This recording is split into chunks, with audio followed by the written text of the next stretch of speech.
Okay. Oh wait, Hello, everyone. Welcome to Bonfire tonight. We have Jack Hyde here. He's an actor and everything. But why don't you explain your acting prowess more than we can? So, yeah, I'm glad to do that, Ty. So yeah, like I started acting when I was 6 years old, and professionally when I was 16. I graduated from LaSalle College of the Arts in 2014. So yeah, quite a long time ago with my performance diploma. Oh yeah, and I went to Center Stage School of the Arts before LaSalle. I was there for about 11 years, like the first ever batch, to be specific. And yeah, during my time in Center Stage, I acted in my first ever short film, which was, I think I was about 11 or 12 years old when I did that. So I think it was a NYU Tisch School of the Arts film students film. And then yeah, so like I after I left Center Stage, I it was mostly like published plays and original plays that we did and monologues. And then once I got accepted into LaSalle, we it was mostly like it was like acting, singing, music, and dancing, and a little bit of mixed martial arts. And I after I graduated, I mostly acted in short slash feature films, TV slash web series, commercials, infomercials, corporate videos, music videos, and some theatre in between. And I also write and produce my own works, mostly monologues and short films. So yeah. I all mean, it's right. been it's Well, been really busy. I'm actually in Sunderland right now, for because I'm acting in a short film tomorrow. So yeah. awesome. All right. Well, my first question: What are Mm. some What are some of the favorite movies that you got? Favorite films that I've acted in, or favorite films that I've watched. Like my In general, favorite movies, or hey, you could do favorite performances. Oh, okay. Well, I think like I because that's the thing though. Even though I am proud of like some of the films that I'm acting in, I don't want to be like too like a little bit narcissistic and say, oh yeah, my films are the best. But I'd say like just to make it in I would have to say my I'd say my top my top five films. Yeah, my top five films. My my number one favorite film ever would have to be the Departed, Martin Scorsese film. Really, I mean, it's a film adaptation. It came out in like 2006, like a long time ago, and yeah, like it's got like such a star-studded cast: Leonardo DiCaprio, Matt Damon, Jack Nicholson. Martin I mean, and Sheen. yeah, Martin Sheen, Mark Wahlberg, Alec Baldwin, and like this film because like it's actually a film adaptation of another film. I think it's like the Hong Kong film Internal Affairs. But Infernal yeah, Affairs. sorry. Infernal Affairs. Oh yeah, that's right. That's what it's called. So yeah, like and basically it's one of those films where it builds up like so much suspense and everything, like so much anxiety and yeah, because like obviously there's like a rat in Jack Nicholson's crew. There's a rat in the Boston Police Department, and obviously it's down to DiCaprio and Damon to find out who they are. I mean, obviously Damon's the rat in the police, DiCaprio's the rat in Nicholson's crew and everything, and yeah, so like it's just like it's one of those like those build up of tension to like the ultimate, this one big Oh, huge climax and everything. So yeah, it's just absolutely it's incredible. it's a My good one. second, yeah, my second favorite would have to be Pulp Fiction, without a doubt. Like Pulp Fiction's just, I mean, the film's just a masterpiece in my opinion, and just like just the dialogue and everything. It's just I was just like so entertained by that and everything, and I think like that's one of the films that really made me a fan of Quentin Tarantino's works and everything. So, and my third one would have to be um, Boogie Nights, which is I don't know if you guys heard of it. It's directed by another film director that I like and everything. I think like he's definitely talented, but like I feel that Oh, he does receive like some form of recognition for his works, like Boogie Nights, but he doesn't receive like the same amount that Quentin and Martin get, and that's Paul Thomas Anderson. And yeah, and like Boogie Nights, it's the way what I find really interesting is just like in like a lot of his works is that, you know, there's always like having a purpose in life and everything, because like that's a prominent theme that plays in a lot of his, in most of his films and everything. And I think because like, and the way that Paul Thomas Anderson is able to show that is through a line of industry during like this period, you know, sort of like the porn filmmaking industry in the 70s and the 80s and everything. And because like Mark Wahlberg, who the person that he was actually based on a real person, Dirk Diggler. Yeah. And so like obviously there's like a combination of like, you know, sort of like fictional and fiction and non-fiction in Boogie Nights and everything. And Burt Reynolds, God rest his soul, he was fantastic in that film. Yes. I mean, I felt like that was, even though in interviews he said that he didn't like it and everything, I still think like it's still like one of his best performances and everything. I think he should have won the Oscar. But yeah, it was just just really great film, and just how it's like able just sort of like the message that Paul Thomas Anderson tries to convey in that is just absolutely incredible. My fourth one, sorry if I'm rambling on. My fourth one would have to be The Green Mile, with Tom Hanks and Michael Clarke Duncan, God rest his soul. And that was actually, The Green Mile was probably like the first film that ever made me cry. And yeah, like it was I mean, even to this day when I watch it, it still brings tears to my eyes and everything. Like it's just, I mean, Michael Clarke Duncan, he just brings to life this like very unforgettable character, this very unforgettable John Coffey, and everything. And everyone remembers John Coffey because of like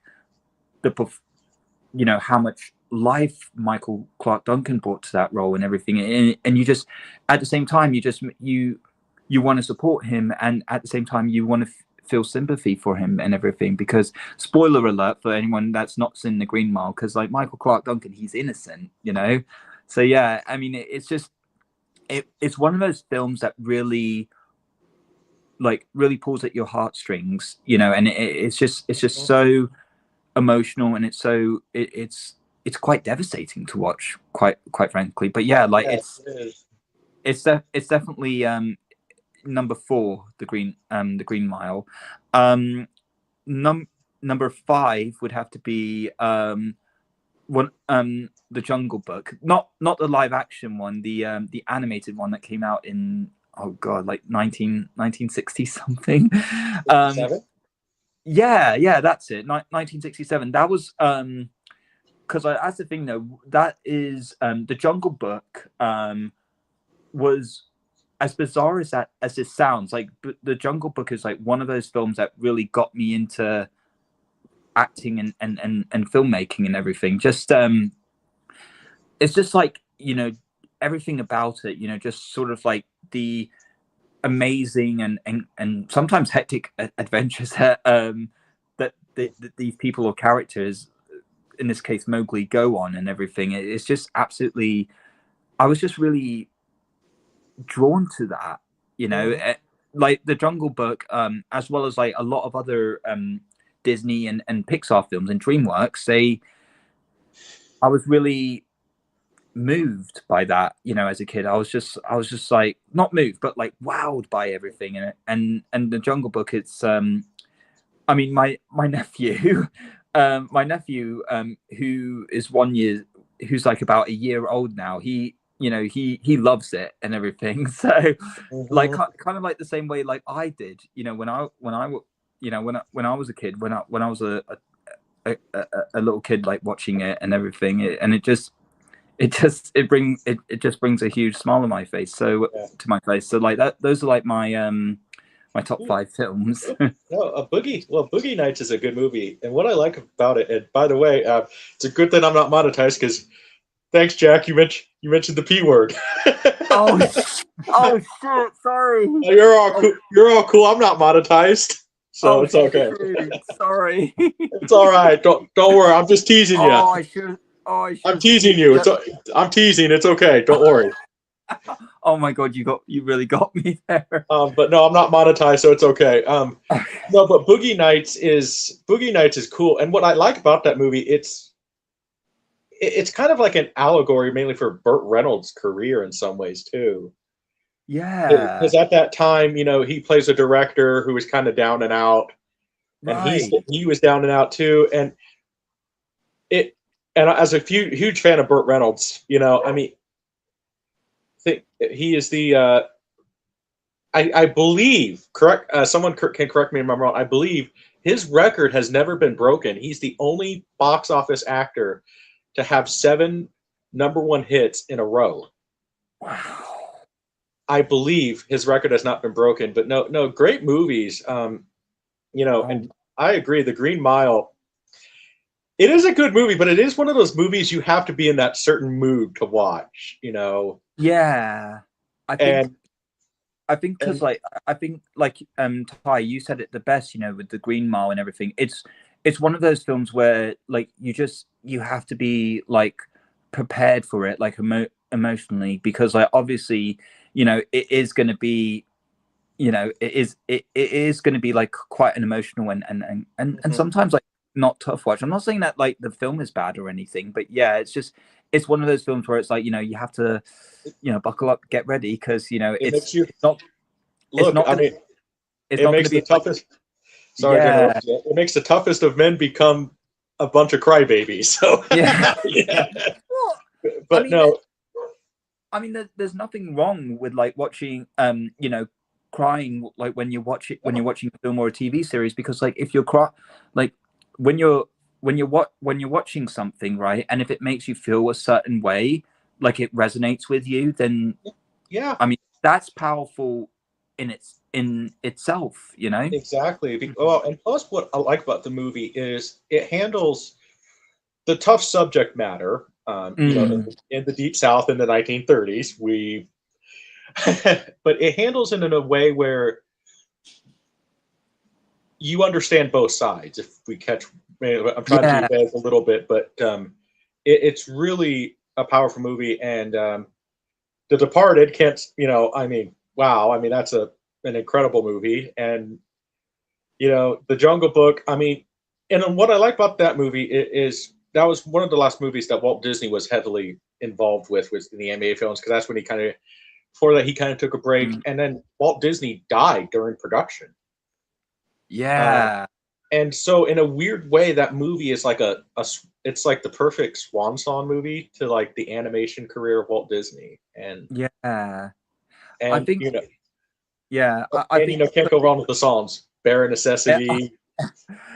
I remember those. Whenever I remember those times, when I'd be like singing and dancing to Bare Necessities. It's a catchy, it's definitely a catchy song, Yes, and it is. still is to this day. But I know but yeah, Zach, I know like you're the big martial arts guy here. I think your Oh favorite's yeah, Enter the Dragon. Oh, yeah. Yeah. Which can't go wrong with anything Bruce Lee. So Right. all right. But anyway, one with a bit, one with Bruce Lee. So yeah. Anyway, Zach, first question. Yeah. First question. So what is your favorite film genre? oh, my favorite film genre. God, that's actually really hard. Like I've been involved in like, well, like a whole bunch of genres: drama, thriller, psychological, horror, comedy, and sci-fi. But even though I'm not really involved in sci-fi like that much and everything, because I think like the whole special effects thing and just sort of like like really like shoving it down your throat. It put me off a little bit, sci-fi. So I'm kind of like, Depends yeah, on the sci-fi. yeah, like I'm not a fan of sci-fi. I'd say like probably my favorite genre, like, I mean, this, as much as I like horror, comedy, and drama, I'd say thriller is probably my favorite one, because I feel like with even though those other genres that I mentioned are like really fun to be a part of, and like the people that I worked in those genres, in those type of genres, I get along with them, and they're like really nice, very fun and awesome people to work with. I just feel that, with thriller, I feel like that's the kind of genre where it's like really, it allows me to step out of my it allows me to step out of my comfort zone, and sort of like really really push myself, especially because like obviously thriller, when you watch like those thriller films, they, a lot of them are, it's not just like emotionally demanding, but it's also like physically and mentally demanding, Mhm. so it's like, yeah, and it really proves to test you on more than just one front, if that's the word I'll use to describe it, front. But yeah, like and because like I've been, involved in like a lot of like psychological thrillers, and yeah, like it does, not gonna lie, it requires like a lot of energy, a lot of effort, and it really takes a lot out of you. um but especially because like when you're in thrillers, when you're being like someone that's diagnosed with a mental illness and everything, it's not just about being crazy, but it's about like, because like these are complex individuals, and it's about like figuring and understanding what those complexities are. So yeah, I'd say like um there's more of like an in-depth approach when it comes to acting in a thriller and everything. Like I'd say there's more preparation to it in a Yeah, way. And I I think mean, like that's what really draws me to it, and like yeah, the establishment of both the situation or the film, and the person or character that you're being and everything. So I think there's been with involving with thrillers and everything, like I'll use Silence of the Lambs as the example. Anthony Hopkins sit there and said how he had to literally try to get into the mindset of Hannibal Lecter, but he mm, sit there and said, but without trying to eat eat the certain subject matter that Hannibal Lecter eats. oh, yeah. He sit there and said, um, but it was very interesting, yeah, because but like anyway, like my favorite film genre, you know, they really don't make anymore. My favorite film genre has always been the epics, like the Ben Hur's or Spartacus or Lawrence of Arabia. Oh yeah. Where like the last good one was Lord of the Rings, which actually is my.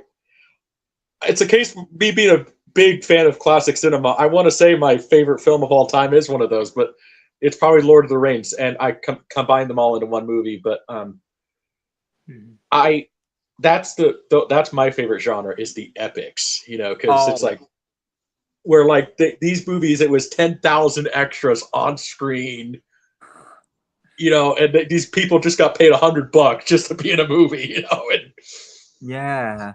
and those I love stuff like that, and I Zach, I know your favorite's the martial arts genre, what Yeah, I would probably say my overall favorite is probably action and martial arts, but I do like creature features and stuff like that as well. mm, Mm. and, but no, I mean so but there's but no, it's always interesting to see talk to fellow film buffs and actors and everything to see what their favorite stuff is, because it's a great conversation with just talking about cinema with people. And Yeah. anyway, favorite actors, Oh, okay. dead Uh, or alive, it doesn't matter. yeah, yeah. I mean, there's actually yeah, like three actors. Well, actually, No. So like I've got like three actors and three actresses who I idolize and I look up to. So I think like for actresses, I'd have to say Kathy Bates, Frances McDormand, and Toni Collette. So like those are the three actresses I look up to. I mean, like Kathy Bates, even though like the first film that I saw her in was Titanic, but like that was a supporting role. I felt like the film that really made me like a fan of her was the film Misery. Like hands down, like the first time I watched that film, Misery, she Yeah. she scared the she scared the hell out of me when I first watched that film, to be quite honest. Yes. But yeah, I was just so drawn to her, like, and it was just like the subtlety of that performance, and then like how it like gradually progresses to that moment where it like she just explode, where she just explodes and everything. It's just, that sort of like transcend into, that transition from like love and devotion to just absolute madness and everything. It's just it was just it was mind blowing to watch that. Yes. And yeah, like Frances McDormand, I mean, she's just absolutely incredible. I mean, I don't mean this in a harsh way. Like, I mean, obviously, I know that she's not good. She's not good looking, but like, it's just like watching her performances in like Argo, Three Billboards Outside Ebbing, Missouri, and that one was Nomadland. I think that was what it was called. Like, and she won like Oscar for all three of those films. Like, she was just like so exceptional in those films, and I think like the way the energy that she brings to those roles was just, it's just like absolutely incredible to watch and everything. And I think like she was just, she's just amazing. She's just amazing to watch. I know that there's like a couple more films that I've yet to see of her, but like those are the three films that really stick to my mind and everything.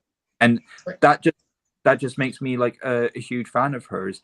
Toni Collette, I have to say, because I watched her in interviews, like the way that she approaches her roles, it's kind of like sort of like a holistic approach, like the way that she tries to put herself into the personal character's mindset, into their shoes and everything, and and be as closely connected to that person as much as possible. It's just the amount of effort that goes into that is just it just like really inspires me. I mean, I've watched her in like The Sixth Sense, The Boys, which was like an Australian film in like 1990 something, Little Miss Sunshine, which they recently had the 20-year reunion.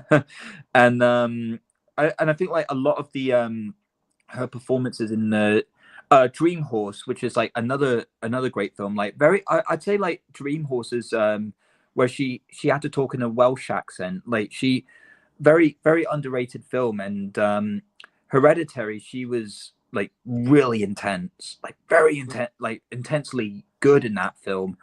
And her work in the TV series like Unbelievable, and the recent one Wayward, which I watched last year.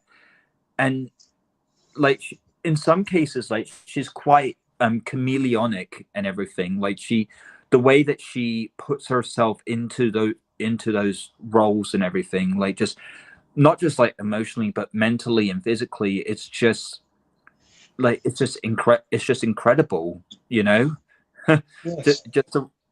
just to watch her, how she like becomes like so engrossed in like being in that situation, like that she as that personal character finds herself in, and how it impacts her, how it impacts all the other people, all the other characters and everything. It's just, so yeah, like, and I guess like in a way, like it kind of like in like I incorporate that, you know, whenever I'm acting. So those are like my three actresses. My three actors, Leonardo DiCaprio, Daniel Day-Lewis, and massively Christian Bale. You know, Good choices. yeah. I think like, you know, three very strong choices. Especially like Christian Bale and Daniel Day-Lewis, two extraordinary method actors. Even though I'm not like really into like, I mean, yeah, I have done like a couple of like acting workshops like Lee Strasberg method acting, but I've never once like incorporated. I mean, I have incorporated the method acting approach like every now and then, but not in every single film that I do. But I think like, because like Christian Bale and Daniel Day-Lewis, I mean, they incorporate method act a lot in every film that they do and everything. I mean, Daniel Day-Lewis, the film My Left Foot, you know, like when he's like a paraplegic or something like that, and obviously his left foot is the only thing that he's able to move, right? You're right. In order for him to stay in character and to be like still be that person up until the wrap day, the final day of shooting, whenever they would finish filming in one location, he would ask the crew to like pick him up and like carry him to the next one, you know. And Gangs of New York, he was Bill the Butcher, like an actual gang leader in the 1800s and everything. He would spend a lot of time, you know, hanging, you know, being with gangs and everything, and yeah, like it was just like really, you know, really interesting to watch. I mean, yeah, like a lot of effort, like a lot of yourself goes into method acting and everything, and obviously you want to like, in order for like an actor to, you know, sort of like for Daniel Day-Lewis, in order for him to like make sure that, you know, he delivers his best performance, you know, obviously it's important for him not to break, not to lose that character, because I mean, like, if you lose that character, there's a chance that he might not get it back, you know, get him back and everything. So yeah. And Christian Bale, I mean, like I was watching this guy like just deliver this incredible amount of intensity, dedication and commitment to his roles that I've never seen from any other actor before. Yes. I mean, like, well, this what guy. was it? I mean, Sorry this to guy. interrupt you. But Yeah, what this was guy it? like. Sorry to interrupt you, but what was in the Machinist? I always go back to Machinist because like what was it? He had a diet fish of apples, tuna, and cigarettes, or something like that, just to lose all that weight. And it's like, you watch that movie, and it's like, because like before, sorry to interrupt, Ty. Before the Machinist, because like he was acting in American Psycho, and he was like very, very buff and everything, like really muscular, and then to drop that amount of weight in, you know, as part of his preparation for the Machinist and everything, like he was so skinny to the point where like you could see his like rib cage. yes, you know? And like you said, like he ate nothing but like an apple and a can of tuna per day, and cigarettes.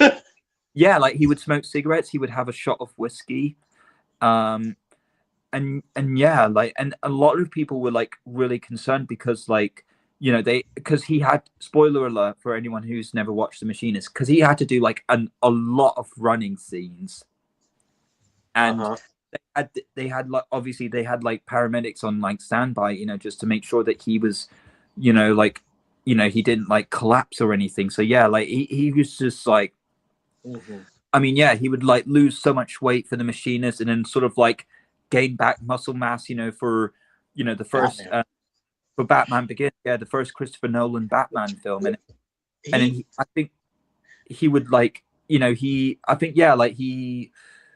would lose weight for I think it was for The Fighter where he won the Oscar. He would gain weight for American Hustle. He would pack on the pounds for when he was like former Vice President Dick Cheney and Vice and everything. So yeah, like I mean, he was just, you know, it's just like the incredible amount of dedication and intensity that he brings. I was just so moved by that, and I was just like, you know, I want to deliver that same amount of maybe not physical, but like, you know, the same amount of dedication and intensity that he brings, like emotionally and mentally, to his roles. I was so moved by that. You know, I wanted to bring the same amount that Christian brings to his roles and everything. So yeah, I was kind of like really, I was really influenced by him in some degree, and Leonardo DiCaprio, like, if I'm being honest with you, like Leonardo DiCaprio, I mean, it's always he's just absolutely incredible. I honestly felt that one of his earlier film, well, I did watch, I think the first films that I watched starring Leonardo was obviously Titanic and Baz Luhrmann's Romeo and Juliet. And at that time, that was when like the whole Leo mania thing was happening, you know. Like women were like, oh my god, he's so good looking and everything. But Leo himself, he said that he absolutely hated the Leo mania thing. Like, he was like, he was sick of it. He felt that people weren't taking him seriously as an actor, taking him seriously for his acting talents. They just saw him as like, oh, this, just a good looking actor, like they felt like he felt like they were more focused on his good looks than the actual talent. So like and this is why I have so much respect for Leo, because like he was able to sort of like break that mold, like break away from that good looking guy and go for like the more mature roles, sort of like Blood Diamond, Wolf of Wall Street, The Departed, Shutter Island, Inception, and The Revenant and everything, and I think it's because of like those, The Aviator as well, and it's because of like those films and everything. That's when people started to have a good look at him and say like, this guy is a phenomenal actor and everything, like, so like how he was able to like just break away from that, and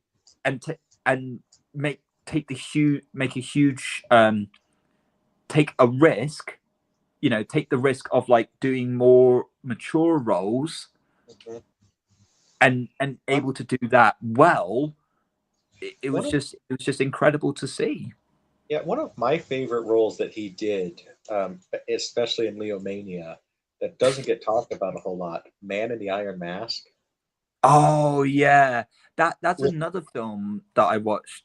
One of his first films, The Man in the Iron Mask, when he was like the twins.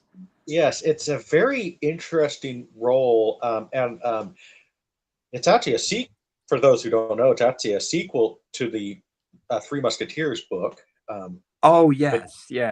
But it's probably one of the best versions of Man in the Iron Mask, next to the silent version, actually. But it's really good, and I actually just recently watched that movie. But no, Leo's good, and you mentioned earlier about Frances McDormand's looks. But what makes her sexy, I would say, is talent. Oh, because Burt Reynolds said it best. Originally, they did not want Sally Field in Smoking the Bandit. They said, but she's not sexy. And Burt stood up for her and sat there and says, talent is sexy. Yes. Oh my God. That statement in itself, talent is sexy. I mean, I definitely agree with that. Yeah, because look, I mean, I could even go back to another actress in the Golden Age. Let's face it, Bette Davis. Not a sexy woman. But her talent made her sexy. Yeah. And there's many actors and actresses like that and everything. And plus the dedication that some of these actors have, like with method acting. Burt, Alfred Hitchcock said that of all four actors getting in their role, but method actors just need to stop endangering their health. you know. Yeah, I mean Yeah. that I think that is true. I mean, like method acting. I mean, I'm not trying to discredit method acting. I'm not No. trying to like talk badly about it, but I think like, I mean, adding on to what you said, I think like for method acting, there should be a point where you have to stop and think like, okay, okay, you know, I need to take not just care of myself, but like also take care of like the other people around me. Well, look at Christian Bale with the going back to Machinist. He lost all that weight, and he was able to gain it back Mm. and actually look, buff and muscular. You look at Matthew McConaughey after Dallas Buyers Club. Oh yeah, He's still kind of 10 almost 10 years later. I think that yeah. he's Dallas, still looking. He's still looking kind of skinny, yeah. I think and, like and so it's Matthew me. McConaughey. Matthew Sorry. McConaughey Matthew McConaughey, like I think even though he's not like one of my favorite actors and everything, but like I think Dallas Buyers Club, he was just, I mean, he was brilliant in that. He was Mhm. devastating, and I think like yeah, like you said, like obviously because he was Ron Woodroof, I think that was the person that he Yes. was the character, real person, um, and I think because obviously because like he's like this guy who's diagnosed with AIDS and everything, and obviously so like he had that skinny structure, that skinny build, and yeah, like just watching him now, like I think like yeah, I definitely agree with you, Ty. He does have like somewhat of a skinny build to him. So anyway, Zach, your next question. Yeah, so what are, in your opinion, some underrated actors and underrated movies? Oh, so when it comes to most underrated actor, I mean, there's definitely like a lot that that comes to mind, but I think the one underrated actor that really that that I feel like doesn't get his flowers would have to be Willem Dafoe. It's a Like good what point. I mean, Good Willem point. Dafoe, like he because like as a thing though, like I think the first film that I watched him in, and this is probably I know this is going to sound funny but true, but like the first film that I watched Willem Dafoe in was when he was the Green Goblin Yeah, in the Yeah. first Spider with same Tobey here. Maguire. That was like my first Willem Dafoe film that I watched. But then like as I got older, I watched like a lot of his like um earlier films, like Platoon, that film when he was like the actor who was playing Nosferatu, and Mhm. yeah, I think like there was one where it's the lighthouse and everything. A couple of like Wes Anderson films, like the the the Grand, oh, what was it called, the Grand Budapest Hotel and everything, Yeah. Mm.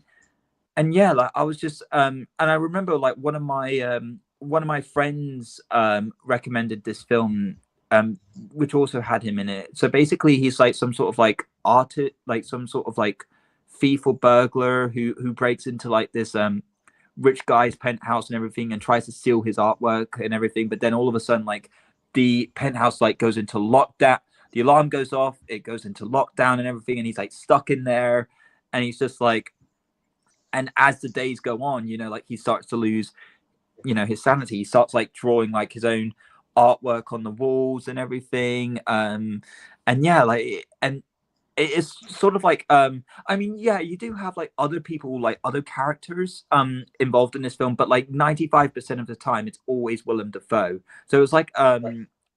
yeah, like a standalone performance, and even that, just sort of like the stillness and the silence that he utilizes in that film is just impactful. Like he Yes. doesn't like he doesn't go like, oh, I'm like, oh God, I'm trapped in like this penthouse and everything. It's locked down. The owners are going to find out. That's Like he didn't do any of that. It was all very very minimal and everything, very subtle and everything. And so yeah, like Willem Dafoe, I feel like he's a talented actor, and I just feel like he doesn't quite get the recognition or praise that he should get. good choice. Yeah. Yeah, One that's of a good my choice. favorite one of my favorite performances he did that not a lot of people are ever going to talk about. But he did early motion capture work for a James Bond video game, Everything or Nothing, Oh yeah. and he played the Bond villain. Oh. And it's basically like Pierce Brosnan. It's a better outing for James Bond for Pierce Brosnan than Die Another Day. So even though Die Another Day, I look at that as the drinking Bond movie. Have a few beers with some mates. As the English would say, go to the pub and go watch Die Another Day, right? Yeah. That was the film that I was thinking, because like there was another film that was like on my mind. Willem Dafoe, Eternity's Gate. When he was Vincent Van Gogh, the art. I think Yes. The guy with the ear, right? Yes, the artist who went a little crazy, Yeah. cut his ear off, and then mailed it to his girlfriend. Yeah, like Willem because I think the film was called Eternity's Gate or At Eternity's Gate, and yeah, like Willem Dafoe, he was Van Gogh, and again, like he was just. I mean, he was nominated, but he didn't win. But like, he was just so incredible in that. I do remember there was one situation or one scene when, like, he's outside. He's outside and he's doing like this painting. Like he's painting like this blue tree or something like that, and there's like roots. He's painting the roots blue and everything, and all of a sudden, like these group of like really young school kids come along, and they're sort of like, oh, what's that? And he's like, oh, this is just like my artwork. This is my painting and everything. And the kids start making fun of him, saying like, oh, you do realize, trees aren't blue. They're not really blue and everything. And they start like laughing at him and poke, sort of like pointing fingers at him and just completely making fun of his artwork and everything. And I think because and Willem Dafoe, he was able to bring that sense of like vulnerability to Van Gogh and everything, and just sort of like, I mean, the way that not just like the cutting his ear off and everything, and just sort of like him losing his mind, but just the fact that that sense of like desperation, that sense of validation, like that he brings to Van Gogh, like him wanting to be a good artist but never being taken seriously. Exactly. Well, another really good actor that played Vincent Van Gogh, the name of the movie is drawing a blank on me, but it's Kirk Douglas back in the 1950s. He played Van Gogh in a biopic, and really, I mean, very early method acting performance that Kirk Douglas brings to that role. I mean, it is the intensity, and to the point where I'm thinking like someone needs, it's really good and everything, but it's just like Vincent Van Gogh. I mean, we could spend another hour talking about that, how he was an incredible artist, but he had a lot of demons. Yeah. But I think that that's an interesting thing is I always think a lot of great artists in some way or another have some sort of something mental with them. Yeah. But what can you do? It's like they bring so much great art to the world, or whether that's paintings, cinema, or anything, and it's amazing to think about, sometimes. But Zach? Yeah. I think because because you do have like a lot of artists, a lot of filmmakers where they put out like such exceptional work, but like a lot of the times, like the audience, there's always like that certain group of audience, a certain group of people that are just like, oh, that's not accurate. That's that's a complete joke and everything, so like obviously you have like those people that would just hate just hate something, and yeah, like I mean it sucks, but like and it's quite sad, really. Yeah, no, I mean, look, especially being especially when you're in the public eye right now, and everybody, especially with social media, everybody can now become famous because of social media.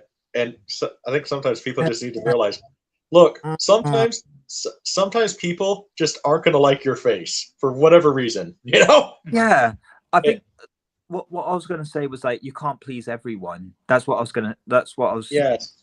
trying to say. Like you can't, a lot of the work that you put out there, it's not gonna, it's not everyone's going to be, not everyone's going to like it. I mean, obviously you have some people that will like it and some people that won't like it, and that's how that's how it's like that's how the industry, the acting industry and filmmaking industry goes. I mean, it's like with any other industry, Mm-hmm. All right, Zach. What now? Next question. Oh, I thought I already asked the last question. All right. Well, I guess we're making us here we are making us look professional. We got sidetracked, but anyway, best acting experiences. Best acting experiences. You personally. Yeah, I would have to say, I mean, yeah, I do have a couple of like good best acting experiences. I think like Stick Boy. Oh yeah, that's it. Stick Boy was the first ever short film that I acted in. I mean, yeah, like I was 11 or 12 years old when I was involved in that. I mean, that was a great experience. Like just sort of like that learning experience. Monstrosity, which was like the first film that I didn't just act in Monstrosity, but that was like the first film that I wrote and produced myself and everything. So I kind of like got an idea of like, it was a good starting point for me, like as a writer and producer, just to sort of like learn from that and everything. And James Rollins, the guy who helped me direct it and everything, he was so helpful, just like with the writing and producing side of it and everything. And he taught me like, Jack, when you write as a screenwriter, you can tell how long a film the film is just by the number of like finalized scripts in finalized pages are in the script and everything. So it's like one page of script is equivalent to 1 minute worth of film, and so like Monstrosity, it did teach me. It was a good film to, it was a good. I mean, I'm proud of Monstrosity and I'm proud of the success it's gotten, and it was just such a good learning experience, and it's motivated me to continue to write and produce. I'd say like probably, but like my favorite experience, my top experience, my best experience as an actor would have to be quite a recent film. I think it was like 2 years ago. I was involved in a psychological thriller short film called My Shards, and this film, it's kind of like it was a really intense one. The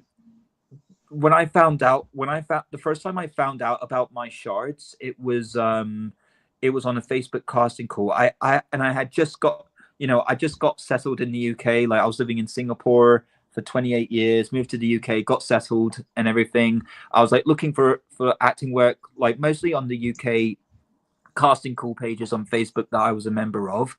And I came across like My Shards and I thought, oh, this is really interesting.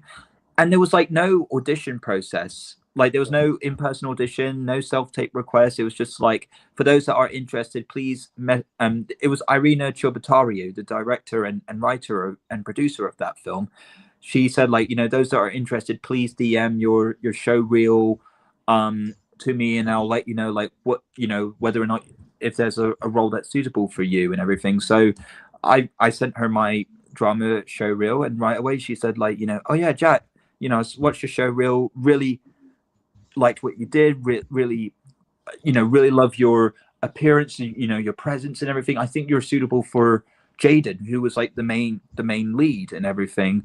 And so like, and just getting into the production, sorry if I'm rambling.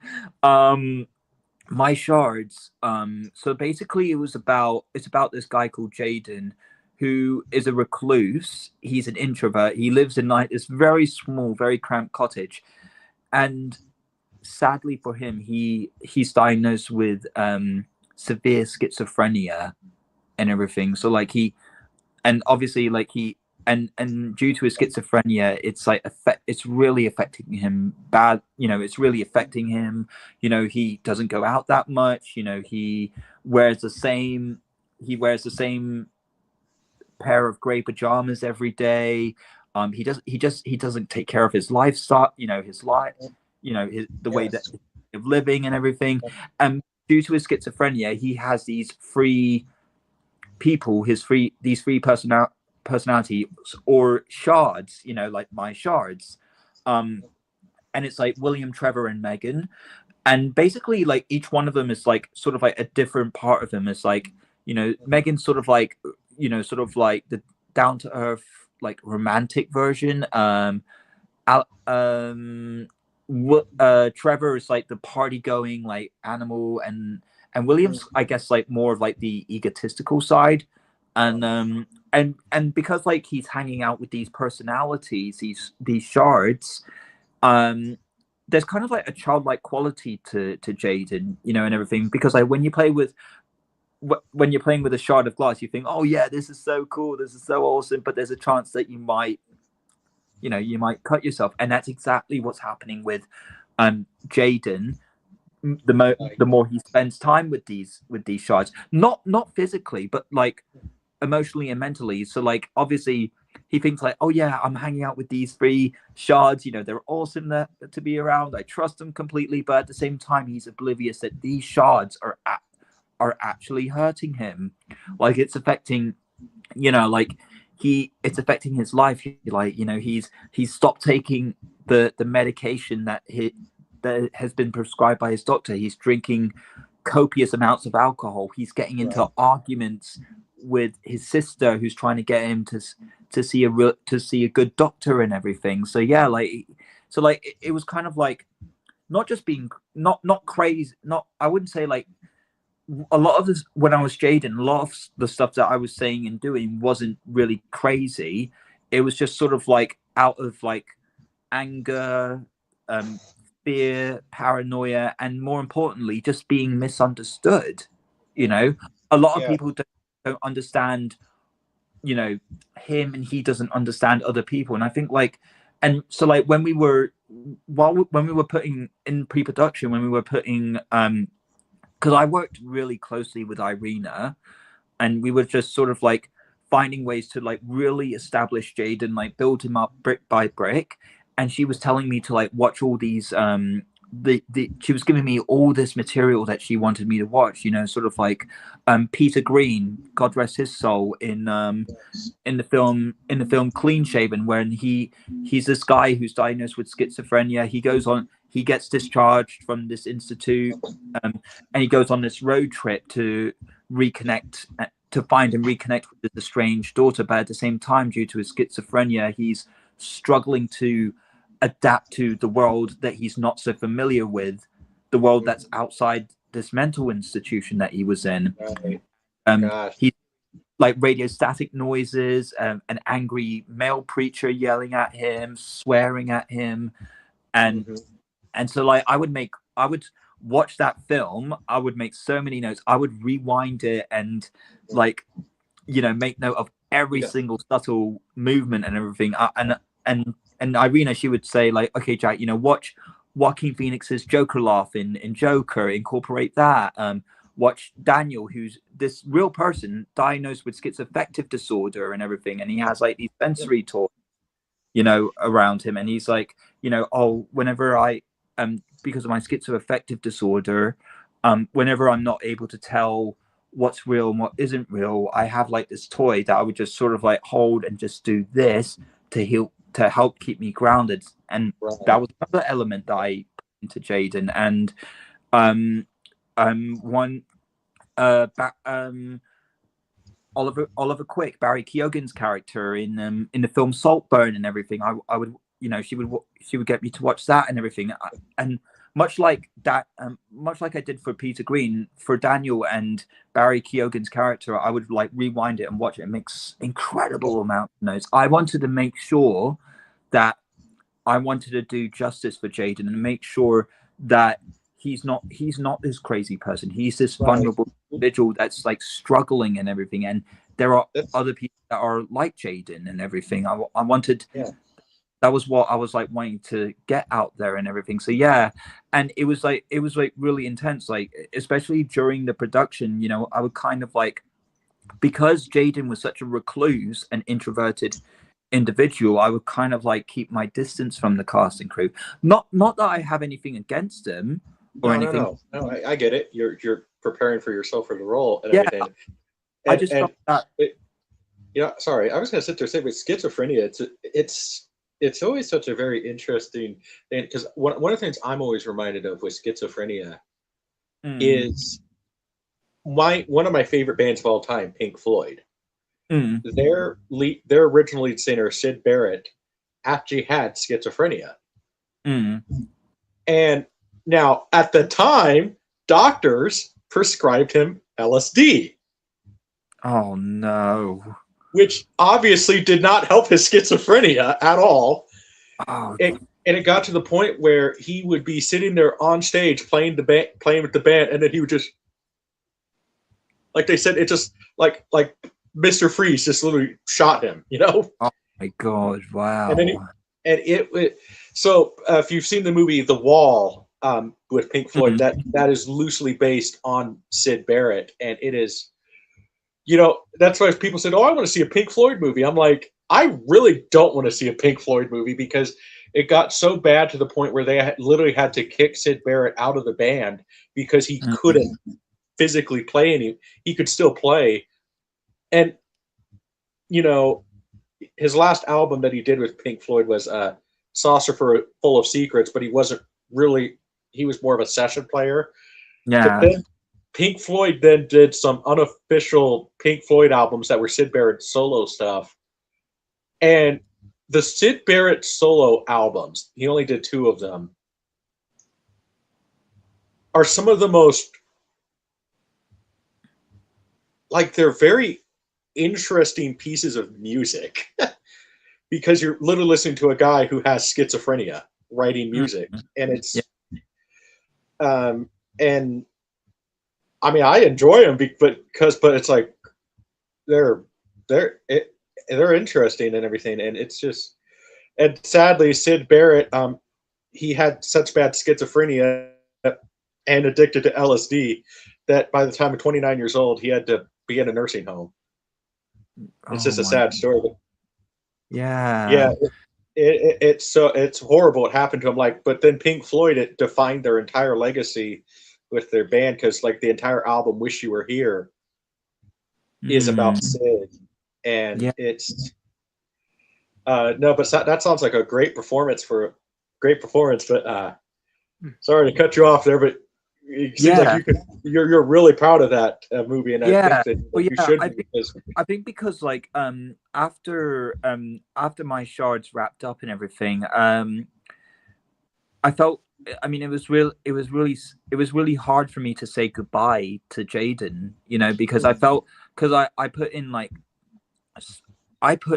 so much like preparation, so much effort into Jaden and everything, and I knew for a fact that once filming had wrapped up, I was not going to be that person again, so like it was hard for me to say bye to this vulnerable person. And at the same time, like, it really opened my eyes to mental illness and the severity of it, and like how people just aren't able to identify it, and everything. And it's just like, identify this, become familiar with the the struggles, that one person, understand them, even all mental illnesses to some extent, I mean, Yeah. It's always interesting. Like I've had I've had friends and family who struggle, with bipolar, with Mm. that's a very difficult someone to deal with, because you never know what type of mood someone's going to be in. Yeah. And then certain things just make them angry, because like basically it could literally be as if someone literally farted, and it makes them angry. It's like, I'm sorry, I farted. So it's like, and Yeah. I'm not making light of mental illness. I'm just pointing out something and trying to be a little Mm. Yeah. funny, bad attempt at humor. But Yeah. it's always interesting to sit there and see, and plus, but like that's one of the great things, especially nowadays, we know so much about to help people with this mental illness. But yeah, Zach, I think finally you can ask your next question now. Oh, Yeah. Um, It's always the quiet ones. yeah. always quiet ones you have to watch out for. Yeah. Well, I noticed we approached the 1 hour mark, so probably have time for one more. Yeah. Who's your favorite director? Oh, favorite director, hands down, Martin Scorsese. Yeah, I know that like some people would say that most of his films are like, oh, they're too long, they drag out and everything. But like, I don't know, there's just something about like Martin Scorsese films. They drag on, but they have a nice flow. Yeah, they have a nice flow to them. Like I people who sit there say, "Oh, this movie's too long." I'm like, to some extent, I can agree with you, but like sometimes if the movie has a nice flow to it, you kind of don't notice the time, Yeah. So. And I think because like there's also like a lot of the situations or scenes are completely organic and everything. Like, a lot of them are improvised. Like that one situation, that one scene in Goodfellas, when I think it was Joe Pesci when he was doing like, when he was doing that famous like funny like I'm a clown. Yeah. Yeah. That was not in the script. Like Joe Pesci actually went to Martin and he pitched it to him because he grew up in that lifestyle, right? Mm-hmm. He grew up in that life and everything. And like, I think like because he worked as a waiter or something like that. And he was like serving these gangsters, and he made the comment like, "Oh, you're funny," and they're like, "How am I funny? What do you mean I'm funny?" And so like Joe, he took that and he brought it to Martin. He asked him like, "Hey Martin, is it okay if we can do this? If we can film this scene, something that I experienced myself?" And Martin was, he was on board with it. So like it was just like those improv, those scenes where it's like there's like so much improv involved in it. And I think like that's what makes it more organic and more natural. It's not heavily scripted. Well, I think I still have a few more questions. I think Zach does too, but Zach, you have an interview you need to get to, right? So yeah. Absolutely. So we're gonna say goodbye to Zach, but I could finish up my questions and everything. So all right. All right. So all right. Nice meeting you, Jack. See you, Ty. Good luck on the interview, Zach. Oh yeah, all the best, mate. Yeah. See you. All right. So now that I'm alone here, it's always an interesting topic to find out like films that were never made. Sorry, Ty, I can't hear you. Testing. Can you hear me? Okay. Sounds like StreamYard technical difficulties. Let me see here. Testing. Wait, is it? Okay, yeah. We good? I can see you, but I can't hear you. Okay, I'm gonna come back. I'm gonna leave and come back, okay? So.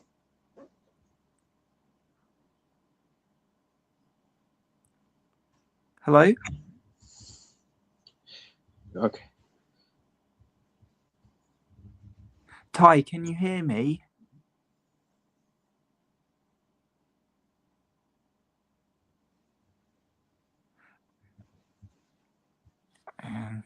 Oh, there's a message. Hang on. Hello?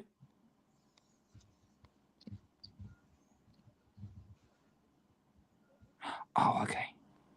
Oh, okay.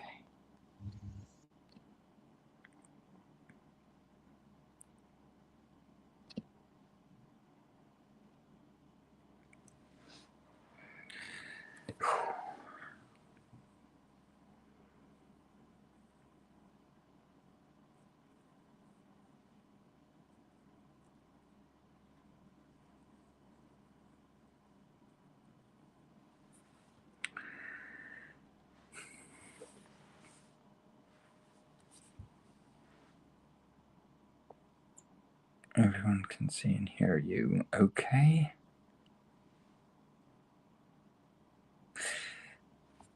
Oh.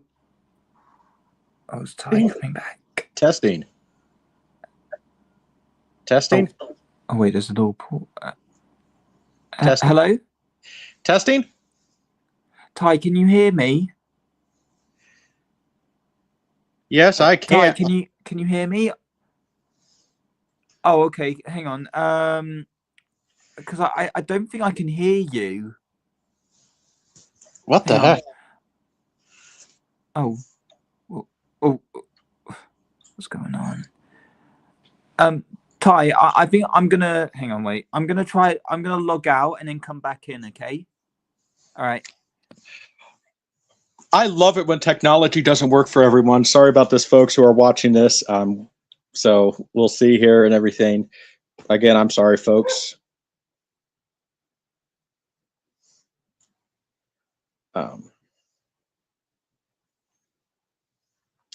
Making me look so professional here. Sorry about this.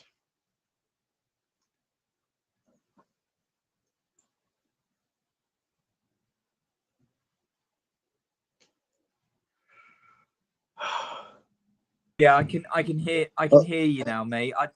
Okay. Technology making us look so professional here. Yeah, I know. Oh, I think it's like after Zach left, I think like it just started like getting really confusing. We'll just blame Zach. We'll let him have it. All right. So yeah. let's get back to the questions here a little bit. Yes. It's always interesting, films that were never made. What's one of your favorite films that was never made that you would have liked to have seen? Oh, like one film that was never made that you've heard about and everything, like. Oh, so like one that was like, there was like talks about it and everything, but unfortunately, and maybe introduction, but just didn't happen. Like one of them that I was always curious about is Stanley Kubrick's Napoleon. Oh yeah. Which I don't know. I don't know about his casting choice for Napoleon because I just personally can't see him. Apparently, he wanted Jack Nicholson as Napoleon. Oh wow! Which I'm like, I like Jack Nicholson, but I just don't know if I see him as Napoleon. Yeah. Like at that time,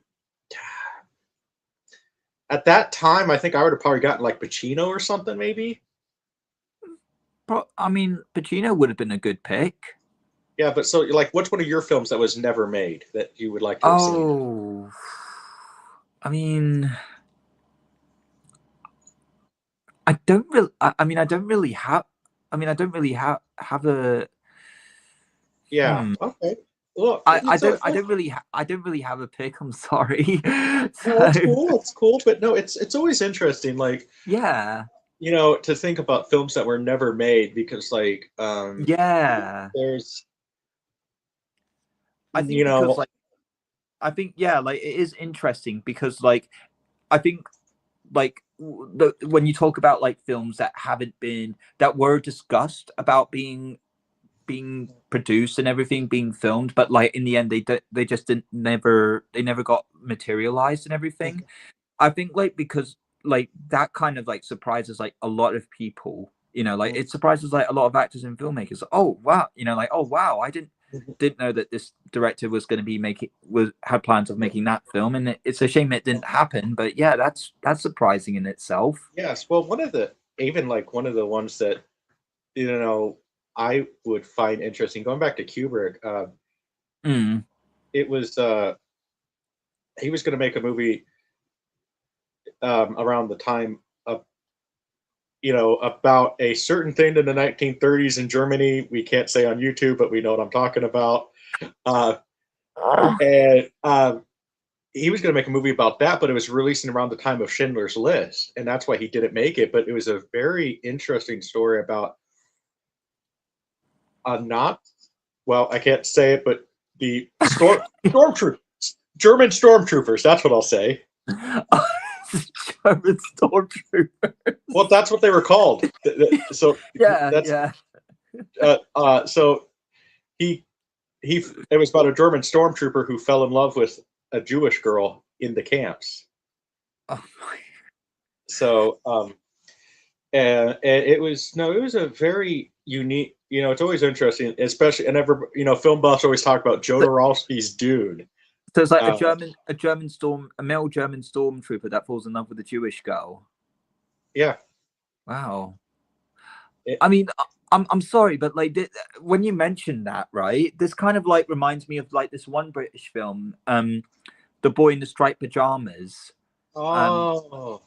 When not really like a male German stormtrooper, and a Jewish girl, but it was like it's somewhat similar. Like when a young boy who is whose family is German stormtroopers,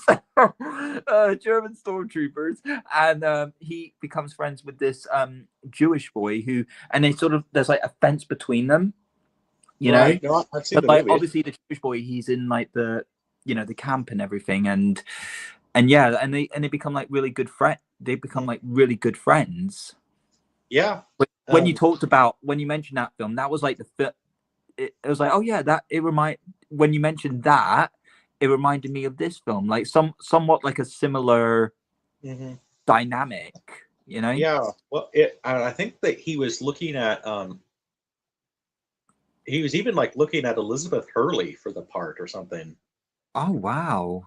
And this would have been like around 1993, so a very interesting role for her back then. So. Yeah. Anyway, the next question I have, this is a more of an American debate here, but does pineapple belong on pizza? Because I told Zach we're at least allowed one dumb question. So does pineapple? To be honest, like I was not expecting that question. Hey. So like, I mean, like major props for like surprising me with that question. I would say, pineapple going on pizza. So I mean, like that's the thing though. Obviously, because I'm from the UK. Normally I'm more of like a margarita, pepperoni, meat lovers kind of guy. I mean, I have tried pineapple on pizza before, and I don't know, like there's just this. I mean, I'm not really into pineapple, to be quite honest. And pineapple on pizza, like I hear. I'm sorry, it just doesn't go well. I hear you. No, I'm not the biggest fan of pineapple in general, and it's the classic thing why everybody says they don't like a certain food. It's the texture issue of pineapple I just don't like. Yeah. I agree with that. Yeah, it's a texture. I think it's plus, a texture the vegetarian Zach loves his pineapple, so. Okay, well, I mean, if he likes pineapple pizza, then good for him. Good for him. You enjoy it, so me and Jack don't have to. Yeah, like you like pineapple pizza? Okay, great. Yeah. I guess is there anything you could change a moment, I guess, in your acting career? What would it be? Like maybe a film that like maybe, I guess, you yourself, it's like, I could have done better with that one, maybe, Yeah, I mean, well, yeah, there have been like some films that I look back on. I do like sort of like go, "Ugh," you know, I think Not I to could have bash done. any of your, not to bash like any of your work, but like maybe you No, no, yourself, no. you just felt like I could have changed that, you know. Yeah, well, yeah, I think like there have been, well, because like that's the thing though. I as an actor, I do my best not to question, how the director directs, how the writer, the writer's writing and everything. I do my best to avoid all that, like even to this day. But I think like there are like, I think there was one short film where oh, I think it was something called like "Clap for Me" because it was this was like long ago. This was such a long time ago that I acted in this film. I think it was like 2 or 3 years after I graduated, and I think yeah, it was called "Clap for Me." I was like this silent clown person or character, and yeah, like I think because like the film itself, there was like there was like an awful lot of like plot holes involved, you know, and I think like the director, I mean, I did the best, in terms of my performance. I just went in there and did the best that I could and everything, but I wasn't particularly happy with like the director um the director being open to other people's feedback and everything. So like whenever I would tell her, I would say to her like, oh, this, I think like this part doesn't make any sense, this part doesn't make any sense. I mean, I think it just needs to be like, it needs some tweaking and everything. I mean, like, I personally, for me, I think like the only way that we can make this part make sense is if we do it this way, like, just to make it clear, make it clearer for the audience and Right. everything. And Uh, so like when I gave her like, how to improve like those areas that didn't make sense, she was in such denial. She was like, oh, no, no, no, no, it's fine, it's fine, don't you know, worry mm, about it. And I'm just like, well, no, you're wrong, like, and a lot of the crew members agreed with me, well, the thing is, making movies I haven't. is I mean, I've only watched that film once. Yeah, only once. And I did say to the director, I'm not too happy with that film. I'm not too happy with how it turned out and everything. And I've only watched it yes. once. I've never gone back and watched it And again. the thing is, well, making movies is, it's a collaborative effort. Yeah. And I think some directors, there's the term that we use sometimes. Basically, some directors get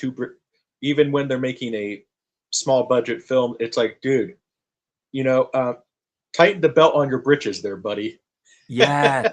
Oh my God. Yes. Because I mean, Yes. and like, look, I think every director is guilty of it in some ways. Everybody wants to make a DeMille picture. It's like, look, you're not Cecil B. DeMille yet, so don't make a Yeah. DeMille picture. And Exactly. it's so you're always, and plus then there's some directors that just have, or even screenwriters that just, what, they forgot to bring in their good attitude today. So Yeah, exactly. mhm. Yeah, like I mean that you do have like those kind of like filmmakers where it's like, oh, I'm gonna produce like this Oscar worthy film and everything, and it's just like it's like, mate, you, because like, despite, I mean, this film is a low budget film, like you are way out of your league when you make that statement, man. You Well, know, look, I mean, but like that's the thing. I think because like they you do have like some of those filmmakers where it's like they tend to be like quite quite egotistical, quite controlling and everything. They think that the entire production evolves around them, you know. And like this is, I mean, I understand it's a vision and everything, but they feel like their vision is like perfect, and it's like immune from well, criticism. they truly believe that their vision is perfect, so therefore that makes them automatically immune from criticism. It kind of reminds me a bit of one movie that's very infamous in Hollywood, Heaven's Gate. The director literally waited and wasted days of shooting because the clouds were not in the right formation for his vision. I'm like, no. When I sit there and hear something like that, I'm like, look, as someone who actually does want to actually run my own studio and everything, if I hear a director sitting there saying, why are we wasting money? The clouds are not in the right formation for my vision. Yeah. I'm going to be sitting telling that director, listen. You can't control the clouds. You can't control the weather. Exactly. That's what I was going to sit there and say. It's like, like, look, when I sit there and I would probably literally tell the guy, I don't give a hooey about the clouds because I highly doubt the audience is going to sit there and say, oh, this shot sucked because the clouds are not in the right formation. I highly doubt people look at clouds in movies. Oh my god! It's amazing sometimes. That is just incredible, man. Absolutely incredible. Yes. Heaven's Gate. All right. Well, next question here. What's one of your best theater experiences? Maybe seeing a movie in the theaters or something, you know? Oh, one of my best. Okay, so I'd have to say probably the best theater experience. This was like back in Singapore, was when we went to go watch the film The Green Book with Viggo Mortensen and Mahershala Ali. Mm-hmm. And based on I don't know if you've watched it, The Green Book. Yes, based on it's a very good movie. Based on a true story. And I remember, spoiler alert, I remember there was like one situation when I think like they were in like the deep South, you know, sort of like I think in Alabama, I think it was, and that was like the last ever performance and everything, and so sort of like Doc or Mahershala Ali, you know, he's just about to go in and like eat with his band, you know, with his bandmates or something like that. And there was like the host was like, oh, sorry, you know, he's like saying to Mahershala, oh, sorry, you can't eat here, you know, you can't eat here and everything. And he's like, well, where am I supposed to eat? Well, what about that? We do have like this room, this private room for you, like in the but it was like a broom cupboard in the kitchen and everything. And he's like, well, no, I refuse to eat in that storage unit. And he's like, okay, well, I'll tell you what, you know, we could let you come in, take some of the food, and then you can eat it. He was just like, no. And then, well, there's like this other restaurant down there, like you can try out there, and like that's the thing, because like we were watching this and everything. It's like, well, no, either I eat in this room or I'm not performing. And then obviously, because like, I like a few people, including myself, you know, were just giving a round of applause, like saying, yeah. There was like a couple of people saying yes, you know, and you know, like it was just like so unbelievable. And when Vigo and Mahershala Ali leave and everything, a lot of people were just saying that I noticed, like, because I was nodding yes, and like a lot of people were too and everything. I never experienced anything like that. Yeah, you know, well, that is a very good movie. One of my favorites, and everything. I'll say one of my best theater experiences was seeing I got to see Jaws on a re-release, and this is more of a funny experience. There was a guy, I think, I can't say for sure, but I think he had a little too much. And he sits there at the beginning, sitting there, shark, and they had this one guy sit there. You had this one guy sit there, yell, "Shut up!" And the guy continues to do it, and then this one guy goes up to the guy who is yelling "shark" and dumps an entire bucket of popcorn on him. Oh my god! Well, that was one of the more funny experiences at a movie theater because it was like, wow. Oh my god, that's more crazy than my theater experience. I know. Well, Oh. it made it better because everybody, we've all seen Jaws before, but that just kind of like now it kind of adds an extra memory to Jaws for me because I always sit there and think about that. Shark. A drunk guy in the movie theater saying shark. Yeah. Then you had this one guy get angry enough to go up to him and dump his entire bucket of popcorn on him. I know to set like one guy up and dump popcorn on him. Yeah. Oh, jeez. I just want to know. The thing I want to know is like, what was the drunk guy thinking afterwards? Like, man, I just got an entire bucket of popcorn dumped on me. I know. I can only imagine that it's like, waking up the next day with like a massive hangover. It's like, God, what happened? Why do I smell like popcorn? Yeah. All right. Oh goodness. Well, no easy transition from that one. But I don't think I could. Honestly, I think your experience is probably like the best one out of the two. Yeah.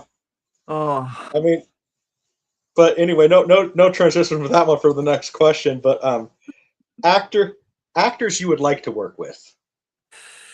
Oh, actors I would like to work with. Well, I would have to say like the 6 actors that I mentioned, it would be like an absolute dream to work with those guys and everything. I think like for one actor that I would like really, really love to work with, God, it's really tough. Let's just keep it interesting since you kind of mentioned actors. Let me rephrase a little bit here to kind of, since you did mention actors earlier, Christian Bale, all those people earlier. How about we keep it interesting? Let me rephrase. Maybe passed on actors that you would like to work with from like passed on actors maybe. If we had the power to sit there, get the Necronomicon and everything and bring them back, Oh yeah. Sorry, I was just receiving notifications. So I'd say like probably one actor that I would have loved to work with. I'd have to say probably. Oh God, this is actually a really tough one. I'd have to say.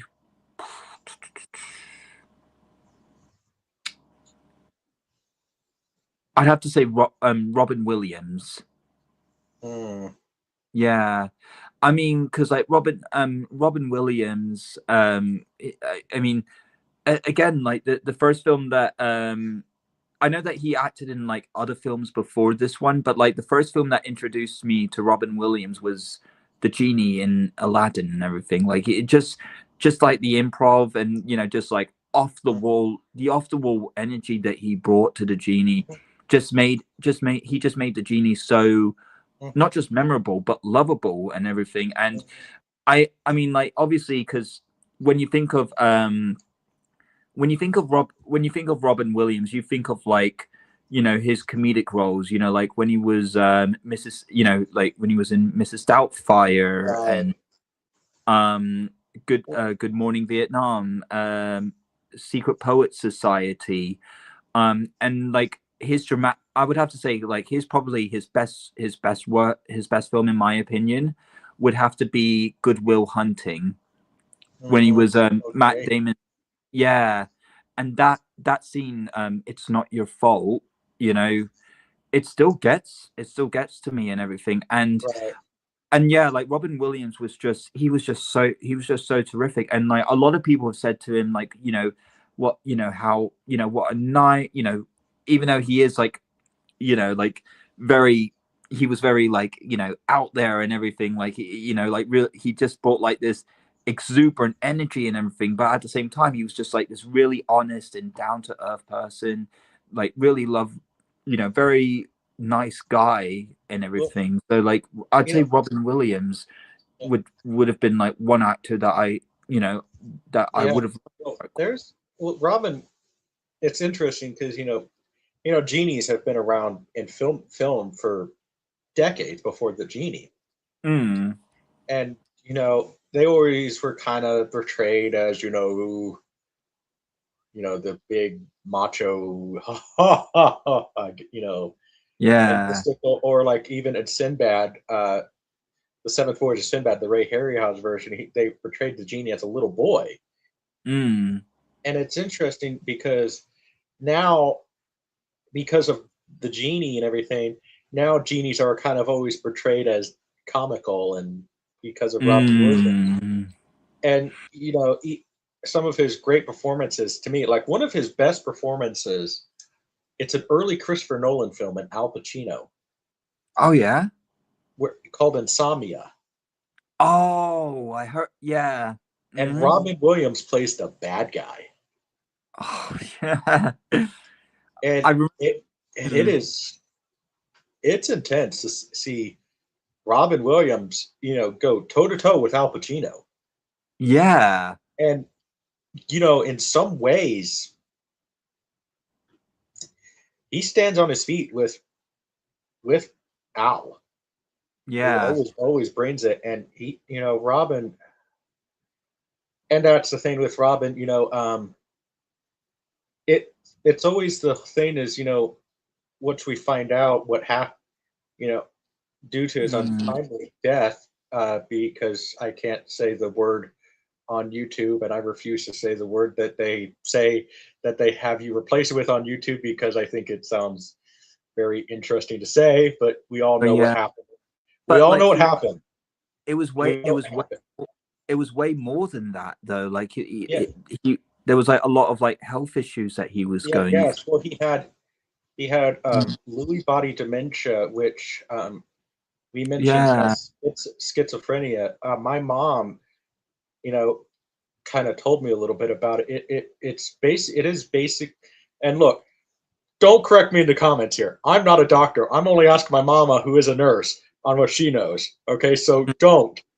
Okay, I'm only relaying what she says. It's a very interesting. It's a form of dementia, but you actually hallucinate too, and Yeah. it's just horrible what happened to Robin towards the end. And it's like, and then He was. He no, I was. mean that, He was in so much pain as well. Like I remember because like the last film that he ever acted in, which was I believe Night at the Museum 3, I believe it was.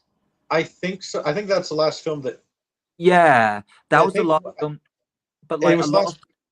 yeah, like a lot of people that was like his I think yeah, I believe that was the last film that he acted in, and like a lot of people that were there at that time, that were working with him, they could see how much pain he was in and because of like that that what was it called, something dementia. Lewy body dementia. Yeah, that's it. Because of that, um you know he he just he wasn't he was having having trouble talking. He was having trouble like remembering his lines and everything. Like it was really affecting him and everything. But obviously, I mean, like he got there. He did the best that he could, in that film. But yeah, like, a lot of people said that they were. I mean, they didn't know exactly what it was, but they knew that it was. Robin was finding it. Very he was finding it very. Yes, and then you go into how at first they diagnosed it as Parkinson's, because which that's the thing about even Lewy body dementia, again, according to Mama, who was a nurse and everything, said that a lot of early times it's just diagnosed as Parkinson's because it has such similar symptoms. You Mm. know it's just anyway. Let's well, as we wrap up here, final question: is there anything you would like to plug? Plug us in like my social media. Social media, upcoming films that you can talk about, all that Okay. stuff. Yeah, yeah. So well, so yeah, like I mean, you guys can follow me on you can follow me on Instagram and Facebook at official Jack Hyde. You can follow me on Twitter, real Jack Hyde. And yeah, obviously I do have a YouTube channel where like I do like upload like some of my works there, and yeah, just I think like a lot of I've acted in one horror feature film which I think should be released like around like late this year, called Lazuzu. Really in Yeah, so like really interesting stuff, produced by Frenchy Flicks. So yeah, I'm looking forward to that. It's a feature film, not a short film. So and yeah, I do have like a couple more films coming up and everything.